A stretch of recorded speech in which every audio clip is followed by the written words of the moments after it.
Welcome to ఆర్ఫే TV news. Nagarkurnool జిల్లా శ్రీపురం గ్రామంలో శ్రీ రంగనాయక స్వామి కళ్యాణోత్సవం సందర్భంగా భక్తులు పెద్ద సంఖ్యలో తరలివచ్చారు.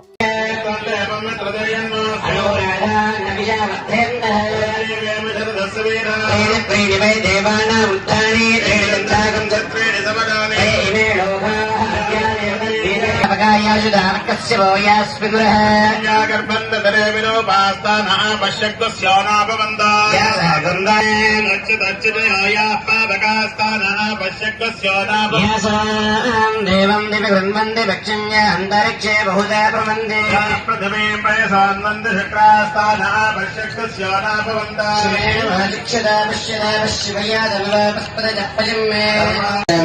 అది పాంచరాత్ర ఆగమం ప్రకారంగా మనకు ఆళ్వార్లు ఆచార్యులు ఏర్పాటు చేసిన యొక్క విధి ప్రకారంగా ఇప్పటి వరకు కూడా ఇక్కడ వేయించేసి ఉన్న భాగవతోత్తములందరూ కూడా కళ్యాణ మహోత్సవం జరిపిస్తూ ఉన్నారు. ఏదైనా సరే ఒక కార్యక్రమం చేయాలి అంటే మనకు ఆటంకాలు కలగకుండా ఉండాలి. కాబట్టి అలాంటి ఆటంకాలు కలగవద్దని ఎలాగైతే గణపతి కానీ తగిన అమ్మాయినో లేదా అబ్బాయినో వెతకాలంటే వారి దగ్గరికి విచారించి ఆ అమ్మాయి తగిన జాతకానికో లేదా అబ్బాయి తగిన జాతకానికి ఒక అమ్మాయిని కానీ అబ్బాయిని కానీ ఏర్పాటు చేసి వివాహం చేసేది. అదే ప్రకారంగా ఇక్కడ స్వాములు కూడా వెళ్ళి అమ్మవారు మా దగ్గర 2 అమ్మాయిలు ఉన్నారని మీ గ్రామం అందరూ కూడా అమ్మాయి తరపున స్వామిని ప్రార్థించడం జరుగుతుంది. స్వాములు వెళ్ళారు. అక్కడ మనకు వేయించేసి ఉన్న రంగనాథ స్వామిని ఇక్కడ ఏర్పాటు చేసుకున్నారు. వారు ఆదినారాయణ గారి యొక్క మునిమన్మడు వైకుంఠనాథుడి యొక్క కుమారుడు మనవడు వాసుదేవుని యొక్క కుమారుడు. ప్రతి ఒక్క స్వరంలో ప్రతి ఒక్క అవతారంలో ఒక్కొక్క స్వరూపంగా స్వామి వేయించేసి ఉంటాడు.